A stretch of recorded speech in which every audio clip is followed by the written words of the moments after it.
Market's moving here. It's a huge week. We had some earnings this morning. Spotify came out and missed both top and bottom line. Now, even if you're not a stock trader, paying attention to stock earnings reports is really important to market sentiment, especially when you get into some of the big names that are reporting this week, like Meta, which is coming tomorrow after the bell. So, you have these really big companies. Amazon coming up too. That's going to be on Thursday. Then you have Google already reported. That was a good hit for the market, right? A good positive hit. So you have to look at these things, because if you're an index trader, you have to remember, if you're trading NAS, if you're trading S&P, if you're trading, Dow Jones, these things, what are they? They reflect a basket of stocks, right? So the biggest in that basket they matter significantly to the overall story. So I'm watching really close. You've got Apple coming out as well. That's going to be Thursday? Yep, Thursday we've got a loaded one. Wednesday we've got a loaded one. Meta is a core positioning for me. So these are stocks that I will be watching really close to see how they perform. Tesla's another one that I own. Their earnings missed completely, but they had some optimistic kind of news about potentially Elon Musk coming back, robo-taxis rolling forward. So, something to monitor. But yeah, we have big earnings stuff coming up this week. And not to mention, we also have the NFP report. So really big stuff coming down the pipeline. Taking a look at some technical setups here. NASDAQ's pulling back. I'm watching this one real close on the 4-hour chart. Possibly looking to take a stab today. If we do get the pullback into here, I may be looking to take my first attempt on a NAS long between these two zones of support. 18,800. This is NAS 100, of course, the CFD. Somewhere in this region, I may be looking for a long position on the NASDAQ. That would give us about a 38.2% retracement from here if we were to get that kind of move. So I'm going to watch it, right? I think that the NASDAQ is looking like it wants to try and move higher. I think that there's a good chance. I've been saying it, in fact, actually the idea that I shared at this time that the bottom might be in, obviously it looked a lot better once we saw the big up day, right? But I think there's still a good chance. Been saying it. I think that there's still a good chance. We never actually, after I said I think the bottom is in over around here, right? We did come down and we came close, but we never put in a fresh low. So even though it was ugly, we may be in the process still of bottoming out. And that's the thing people don't really realize about, when you're looking at a sell-off in markets, it's very hard to tell that you've hit the bottom because this is what they look like. They're not pretty usually. Right? When you've tagged a bottom in the S&P 500 and the NASDAQ, etc., it's not a pretty process, right?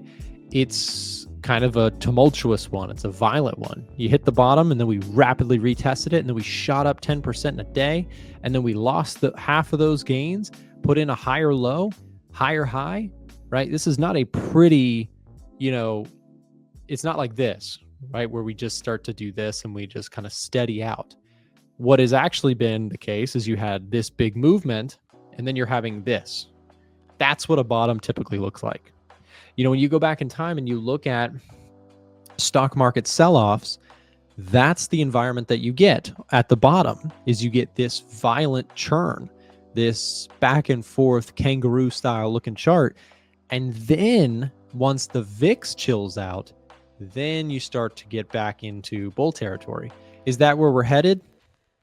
I think it's possible. We launched the EdgeFinder 3 years ago in April of 2022. And now, years later, the tool has helped thousands of traders take their fundamental analysis and sentiment analysis to the next level. Traders can track things like the commitment of traders data, which shows institutional money flow, whether they're buying or selling certain assets like gold and currencies and indices. Additionally, we've made economic heat maps that allow traders to track easily the fundamental or economic data trends that we're seeing in markets right now. You can also track retail positioning and see what the market sentiment on your favorite assets are right now to look for some contrarian signals. And of course, it strings it all together with the top setups algorithm, showing traders the most convicted top ideas that the EdgeFinder is producing now. The EdgeFinder has helped traders go from beginner to pro in terms of the fundamentals, and has helped many traders go from unprofitable to finding the missing pieces in the name EdgeFinder. So if you're not already using the EdgeFinder, let me tell you about the biggest discount that we offer all year long, starting right now. The 3-year anniversary sale is going to be our biggest discount that we offer all year long, and it is now available to people who are watching right at this moment. Traders looking to get access to the EdgeFinder can take advantage of this massive discount for a limited time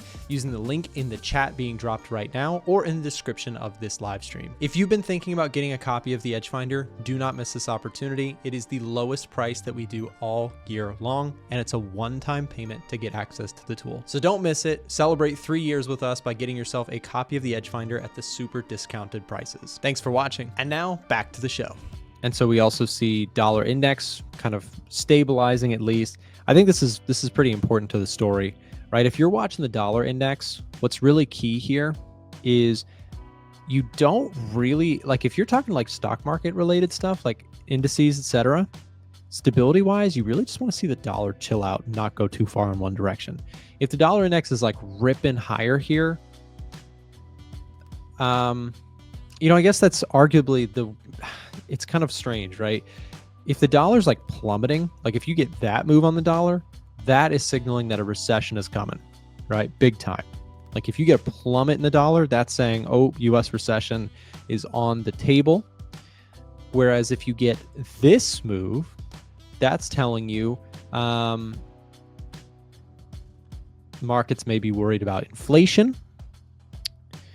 But in some ways, you could argue that stability in the dollar to the upside would also be okay for the macro, the big situation. I don't know.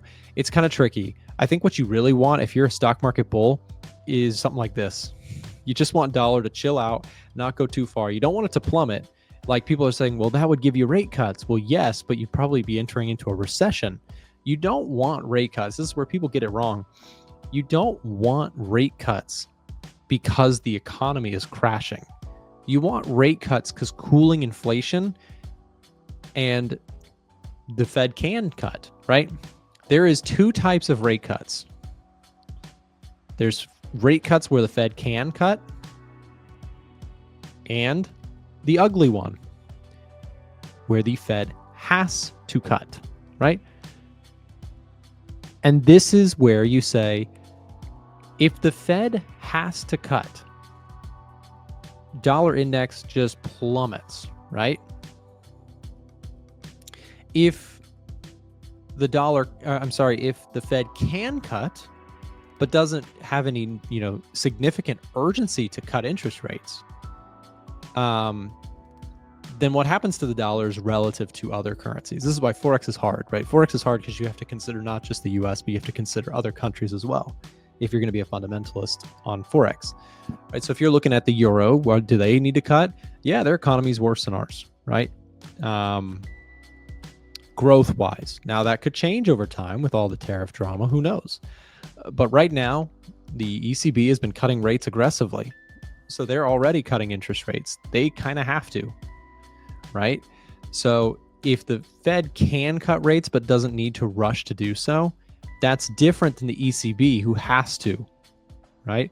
So understand what this means. A central bank can cut interest rates, or a central bank has to cut interest rates, depending on what the data is telling you, right? Somebody asked, Nick, can't we just track interest rates? Doesn't that tell us the full story? No. Interest rates are the byproduct of the underlying economic data. If you're going to be a fundamentalist, you got to understand, why would the Fed have to cut interest rates? Or why could they cut interest rates if they, would like to? It's a very big difference. Very big difference. So I'm going to keep going through my list here. Top setups page. What this is doing for new viewers, I don't want to alienate you from the conversation, top setups page, we're looking at the output scores. So the EdgeFinder, all it does is it scans a whole bunch of market data for us. Keep it really simple. It's not a magic black box algorithm. It's not a super machine. It is simply a market screening tool that helps scan a lot of data for us. Many traders use it. Many traders use it in different ways. This is how I use it. It scans sentiment data, like the commitment of traders data, so institutional positioning. It tracks the crowd sentiment or retail positioning. It tracks seasonal trends in markets. It tracks momentum in markets. We're looking at economic data like GDP, PMIs, retail sales, inflation, all that stuff. It's tracking it, giving us a bias, and then I'm looking for technical setups that marry up nicely with the trade. So let's keep going, taking a look at the Kiwi dollar. We've talked about this one quite a bit here recently.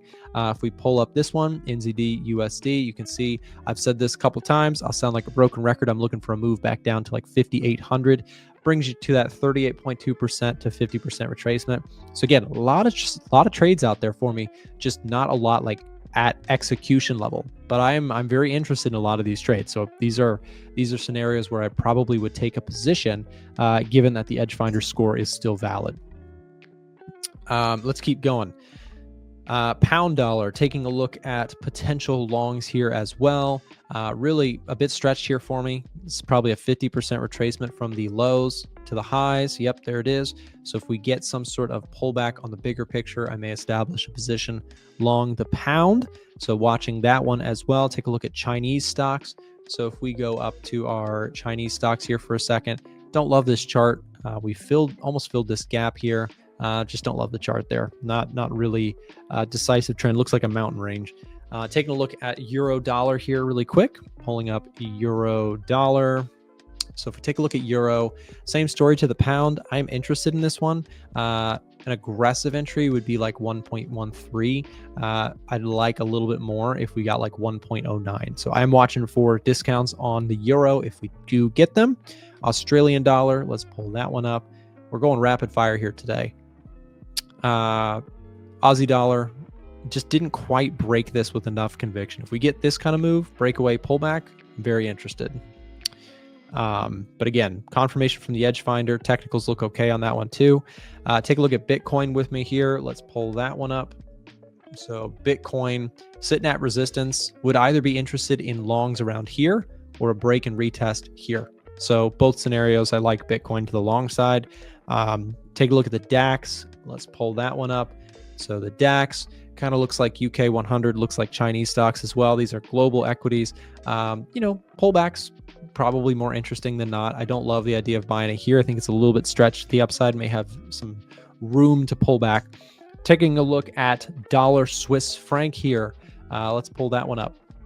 So dollar Swiss franc, interested predominantly in short setups, but this one definitely looks stretched. If we go from this kind of big fall off point here, you're talking about a 50% retracement, at least up to 84.58 in terms of where I would be most interested in possible, short side continuation on this one. So going to watch that one close. US stock market opens up in a minute and a half. We'll see what. Let's think about this. US stock market, US equities, US tech in particular is a global leader, right? And what I saw that was interesting on the COT reports, COT position, let's go to COT data history. Let's look at the stock market, S&P 500 in particular. Okay, so something just hit the financial juice. China waives tariffs on US ethane imports. They waived a 125% tariff on US ethane imports and polls earlier this month, blah, blah, blah, blah. So that could also be good news. That's going to be added. 704 woman, I see your comment. Let me go ahead and finish this point here. Hey, Bashi, how you doing?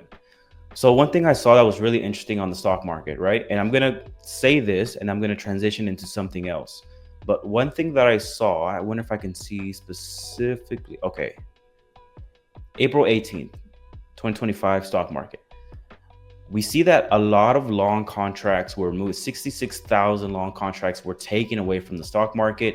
March 28th and March 21st, we saw those really big outflows as well. Minus 42,000, minus 79,000. So what I think could happen in the near term and what I'm positioned for, I have a couple long dollar positions. I understand I'm going against the long-term trend here, But a lot of money left the US stock market and US equities. And the US equities is a leader in the globe, right? So in the short term, foreign investors would have, if they want to reinvest into US equities, they're going to have to transition those foreign currencies into US dollars. So that's what I'm betting for in the U-turn, in the short term. Also, the fact that, uncertainty and demand for safe havens is also going to taper off. That's why at the moment I'm long dollar yen, dollar Swiss, I'm long dollar CAD off the backs that oil is going to continue dropping. You see right here, oil hit this resistance level, kind of falling off here. So in the short term, I think if we see more inflows in the dollar with the ultimate goal to reinvest into US equities, I could see those two assets, US dollar and the stock market, going to continue upwards in the short term, right? Now, I understand that the US is pretty much lagging when it comes to its easing cycle. If you look at the 10-year yield, it's dropping now, but as far as everyone else is cutting rates, and we've been pretty much holding for as long as we possibly can, with the intention of having a soft landing. So I understand that, and so I am expecting in the medium to long term for the US dollar to go ahead and depreciate. And so I am actively looking for areas in the market where I can sell the US dollar. I even saw Europe, I think yesterday they said on Financial Juice that they're not, or they're considering even going into the neutral rates, which is crazy, right? So that's also something you have to look at as well. So that was just my take on that. So more optimism, more inflows could allow for the dollar to appreciate along with US equities, as long as we keep maintaining tariff deals and there's no more uncertainty being thrown at. And so that's why I think that could happen. Yeah, I would love a deeper pullback. It's in my best interest to go ahead and get a deeper pullback. And if we do get that, right, euro dollar to the 112 level, I'll buy that for sure. Pound dollar, if we get back into the 1.32, I'd definitely buy that. Dollar yen, if we get to the 145, I'll take a stab at that one, and I'll probably take another stab at 148 if we keep chugging higher. Dollar Swiss, if you get to the 0.8400 level, I'd sell that all day long, because this will support, now potentially turning resistance. And if you look at the dollar Swiss to the downside, you have a lot of room right here. If you look left, you got, if we hit the 0.8400, you got another 1,300 pips that you can take advantage of. Now, we're going to go that low? I don't know, right? I don't know that. That's going to be a matter of me reacting to what's happening in the present moment. But yeah, that's a possibility. Dollar Canadian, we're at a really interesting level here. This support could really flush down, and we have all this room to the downside as well once the US dollar starts actively going into their easing cycle. Because right now we're pretty much, we've been holding for as long as we can, understandably, right? Because of the dual mandate is to, control inflation and good jobs. And so I think we're in a stage where if we get more optimism, more figures coming in that kind of promotes that stabilization, then we can go ahead and start easing for the US. I'm interested. Everyone in the chat, I want to get a consensus. How are you guys positioned, and how are you guys changing in this environment? Because I know my strategy changed a little bit once we got Trump in office, and we got, as soon as, the Trump trade, right, when we saw these 100 pip moves and then whipsaws back down, my strategy had to change a little bit. I had to use wider stops and lower my risk size, to kind of adapt to this environment. Are you guys doing something similar, or are you guys kind of going business as usual? I'm just interested. I'm also interested to see what you guys trade. Kwangmin, yeah, I'm right with you too. What lot size do I use? It's really dynamic. In Forex world, a smaller lot size would be like 100,000 units or something like that, to kind of, factor in all this volatility. But I use really, I don't have a static sizing for positions. It really depends on the setup, what stop I'm going to use, volatility that's to come. It really depends on a lot of things. Dollar on top, JPY is flattening out, Swiss is flattening out, Aussie, New Zealand bottoming out a little bit. That's good. Still pretty quiet, like, vertical axis 40 and 50, 40 and negative 50. I like a pullback here in Aussie CAD. I'm actually looking to get long. So this low to high swing, I'm looking to see if this pulls back. Take this maybe short-term fib. Low to high. See if this will give us a, typically this is a good for like 382, 618 swing. See if this is a higher low and then a swing back up into resistance. Not a bad trade on old Aussie CAD. So I'm going to stay long Aussie CAD, stay long New Zealand CAD. Aussie Swiss. Like I've said here the last couple of weeks, I'm actively looking for a bottoming formation. So if this is a 1, 2, 3, 4, 5, come back to this pocket, come back to this cluster, I'll turn this into a win. I may shift these down, but if it just starts to head up into this pocket, I might just take the winner and then cancel these and just look for a bigger picture move, right? Like if this is just a grind to the upside, I'll take the profit here and close it out for a win, and then settle back in for more trades, move these all lower for swings. This would be a low, high, looking for a higher low and a symmetry move to higher high. So I'm still actively watching, but if price develops where it just keeps going higher, higher, higher, I'm not going to get greedy, like thinking this thing has to go all the way up to 6,000. I'm just going to take the profit on my break even now and call it a day, and then I'll reposition myself for a bigger picture move. But keep watching. Okay, Aussie yen, as long as we don't break these lows, I think a swing trade, it offers some pretty good reward to risk. So if we have a pullback in this zone, I'll look for a trend line break, swing trade with a stop loss below, or of course an equal low is a great spot to have even less risk for high reward. But I just, high time frame structure, lower time frame confirmation precision would help that. Aussie New Zealand, I'm going to add in at 106. I'm going to add in at 103. I'm going to add in at 101. I'm just going to hold this thing for a big range trade. I'm just going to dollar cost average in. Aussie dollar, stay out of it. Right now, it's like if you're long Aussie dollar, I would have been taking profit, which I did. I bought it in here, took some profit, bought it at 6,000, took some profit. If it pulls back, 6,300 is not a bad spot. Would it be possible to pull back to the double bottom lows? Maybe, but I would still be interested in look for confirmation here to go back up for a swing. This is open space, by the way, if we get there with a weaker dollar, or a pullback into the same lows and see if this level holds. That's a very low risk, high reward type setup. So I like to buy it, watch for confirmation on one of those key spots around 6,200 or 6,000 on Aussie dollar. CAD Swiss, again, watching for a bottoming formation. If this goes, well, I suppose it could just keep grinding up, form some type of bullish pattern here. I'll take it to a 3-wave symmetry. If it is going to make a fresh low, I'm still looking for divergence, try to find a bottoming pattern, take it up for a 3 to 5 wave symmetry, but break even. Anything above here is profit. Anything up here I'd be thrilled.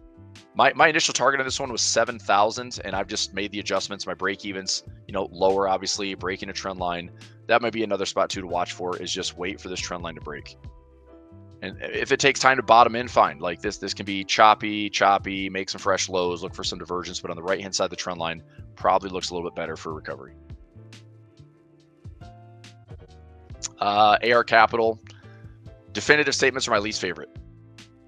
So, if you're certain on that, well, there you go. But there's always potentially, as Forex especially, Forex loves to test highs and lows. It can wick that low. It can test that low. It certainly can go past that low. But I would say with the dollar, if we get a pullback towards 101, 102, it's like that's probably a 200 to 300 pip pullback on the Aussie dollar. I think there's opportunities to get long. But I think for the Aussie to get stronger, the New Zealand to get stronger, we're gonna have to see China be pretty resilient. China's gonna have to get strong. Like China gets strong, you get that kind of proxy trade with Aussie New Zealand risk appetite. But yeah, I just think you had a big squeeze on the dollar. We're off to like the worst start in 30 years on the dollar. It's down almost 10% for the year. The last time that was that bad was in the 90s, and I think this time it's major potential consequences with just the whole conversation is the dollar losing its world reserve status? Is everyone liking gold better? Is everyone liking Bitcoin better? U.S. bond market looks less attractive, so they say. Truth of the matter is, foreigners are buying debt. Treasuries are being bought. You can see that with price action, like the yields are going down and the bonds are going up. I just don't know if that's a short-term rotation or not. CAD yen. If we hold these lows, again, watch for some spikes and fake outs and some noise. But if we hold these lows, a little trend line break here goes a long ways, and maybe some low risk, high reward if we have some risk appetite there. Swiss yen, no trade. Euro Aussie, possibly a pullback like I was talking about. Take this swing high, swing low, look at like a 50618. Entry in here, stop loss above, and look for a swing. Good reward to risk, maybe a 1.5, 2 to 1, something along those lines for a swing trade. Gets back into these pockets, finds these inefficiencies. I think that's a good looking trade on Euro Aussie, Euro New Zealand, Pound Aussie, Pound New Zealand have a similar look. Euro CAD, I'm looking to see if this structure will break. If this structure breaks, some sell opportunities back down to range lows. Otherwise, if it comes back to the highs, not a bad spot to look at selling very high, and then same thing, just kind of taking it down for a reward to risk that's favorable. Euro Swiss, watching for a bottoming formation. If this is just going to slowly work its way up, I might take some profit here. We get back to 96.50, I might take some profit and then look at a rebuild. I'll get a swing trade in here, call this a low, call this a high, rebuild it like the 382 to 786 pullback zone, look for a 3-wave to 5-wave move. Still going to stay this thing long. Euro Pound, no trade. Euro Yen, no trade. Euro New Zealand, similar to Euro Aussie. If it pulls back, 50618, swing trade, look for a swing low. Euro dollar, I'd like to sell the euro dollar at the tops. If we come back up to these highs again, I'd love to sell this thing up here with a bit more confirmation. Pretty tight stop loss, try to get back down to a decent fib zone. Hopefully that is the case. We have a big inefficiency in here that I think the dollar is going to find. So, watching this structure, it could be choppy in here. Don't call the top. But if we get to the spot where it sells off, that could be a nice bear flag to trade back into some, fib levels. Pound Aussie, similar to the Euro Aussie. If it pulls back, 50618, look for confirmation, look for a swing. Pound New Zealand, very similar. Pound CAD, if we hit the highs around 87 to 8800, looking for a resistance level to sell. Pound Swiss, I'm still looking long to the 1360 zone. Pound Yen, no trade. Pound New Zealand, same as Pound Aussie. High, low, if you get a pullback in here, 50618 zone, swing, look for a swing. If you get to equal lows, obviously that's not a bad trade either. Just move the stop loss. If we go lower than that, trail the stop loss. Pound dollar, waiting. We actually poked a fresh high yesterday on the pound dollar. Again, I think it's close to getting overbought. I would not be buying pound dollar right now. New Zealand CAD, I'm still looking long. Any pullback in here, pull back towards like a 50618 zone, looking for a swing. I like this low. So if this is a low to high swing, I'll measure the move, right? Low to high, higher low to higher high, to higher high. Somehow getting to 87, 8800 would be my profit target. You look left on the chart, you can see those previous levels. That's a big, ridiculous swing, all the way up to 88, down to 76. I don't mind this trade at all. New Zealand Swiss, watching for a bottoming formation. Same thing on Aussie Swiss. If it's all this is pushing up for a wave one, pull back here, push to symmetry, taking some profit. So I'm looking to see how high I can get this thing for a safe profit. I might, cancel these trades and move these back in, but I'm just going to wait. If this goes all the way back down to the lows again, maybe adding at the bottom, but, watching to see how this thing forms, tries to find a 3 to 5 wave move up. New Zealand yen, New Zealand dollar. New Zealand dollar, a pullback is fine. Pull back into, 382-618 zone. Do we hold this low? Is this a safe stop loss? Do we get another push on the open? Like the good thing about this trade is if we get a pullback and we see some confirmation to break back bullish, this is such a good open space trade from like 5850 to like 6400. Let's just say from 5900 to 6400. I mean, that's a 500 pip space that should offer up some good trends. I don't mind that trade at all. but I think a pullback is needed because that was a straight line that probably needs to see some pullback. But once it pulls back, we see the bulls kind of accumulating here and then look to see if we're making a higher low and then start that process. I think that is a good looking trade. Dollar CAD, still the same thing. Chop suey right around that 38.50 handle. Dollar Swiss, watching closely, looking to get back to this 8,800 pocket or so, watching for bottoming formation. Dollar yen, I think a low is close. But it might poke these lows a little bit. Just don't be faked out by trying to sell this thing at the lows, right? And unless the Japanese yen is going to have a big move, it's like BOJ is not going to do anything with the rates right now. They're likely pausing this 0.5. If this is putting him in a bottom formation, any risk on trading should help this thing get back to like 148, 149. Any bottoming in the dollar should help this thing get back to 148, 149. I just don't want to be faked out at the lows. So if it goes a little bit lower, that's okay. But any confirmation to break, I wouldn't mind buying low, tighter stop losses. And I think the risk is tight compared to the reward if you're going long. I think you have a better trade there with some confirmation. Did you know we do a live trading show Monday through Friday with guests from all over the world? To get notified when we go live, click the bell button next to the subscribe button or check in at 9:30 a.m. Eastern Time. We have helpful, free content in the description below and on our website, a1trading.com. Thanks for watching today's video, and we'll see you tomorrow.